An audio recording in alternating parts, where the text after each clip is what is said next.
yan. Ayan, suspender na nabili natin. Ilagay ang pa-cellphone dito.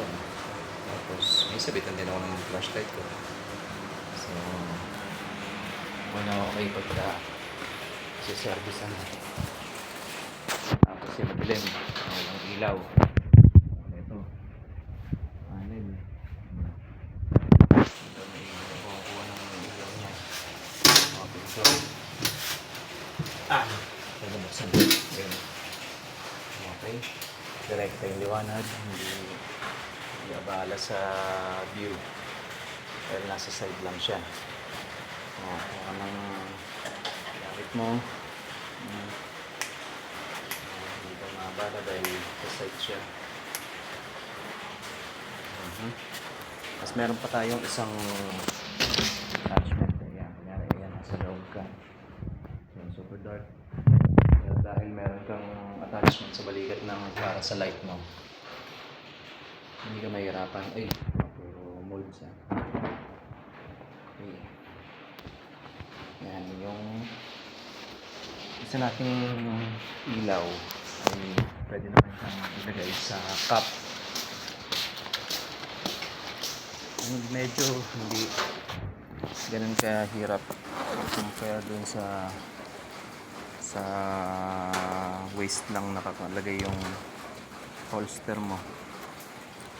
Kasi yung gantong may suspender. Ayan. Yung gantong may suspender ay madi-distribute yung weight sa ano mo, balikat. Ayan. So, pwedeng meron pa akong light. Ayan. Ayan. Kitang-kita ang panel. Kasi meron na akong naka-back na account sa balikat. Meron pa ako sa headlight. Meron siyang sa taas pa lang. Ayan.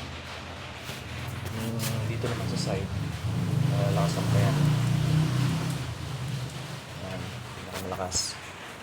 So, hindi mo problema sa nagpasok sa madilim na area. Ayan. Kahit anong dilim yan, magliliwanag ang area mo. Mahirapang trabaho. Ayan.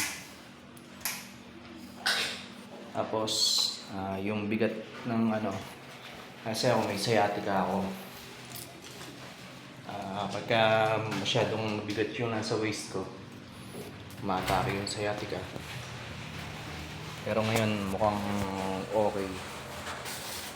Kasi nasa balikat ko naman lahat ng weight niya. At nakakatulos ako ng maayos sa balakang ko. Yung mahirap lang dito pagka maakyat sa mga ceiling ganun. Hirapan ko ng Milo style. Mahirap kung pag ito. Mahirap maggagapang o mag-squat. Kasi naman, kasi ako gusto kong maupo.